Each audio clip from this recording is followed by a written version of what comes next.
How to apply coupons on AliExpress. Hello guys, this is Atticus and welcome back to another tutorial video. In today's video, I'll teach you guys how you can apply coupons on AliExpress. So without any further ado, let's dive right into it. First steps first, open up your AliExpress. After you do that, log in into your account.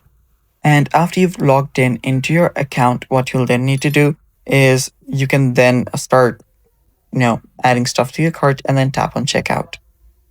After you do that, here you can start placing an order, and right here you should find an option for your coupons. Now you can find that in the next checkout page as well. So after you find the coupon section, all you have to do is enter the code and then click on apply, and then your shipping fees will or your total will get discounted. So there you can see the promo codes option.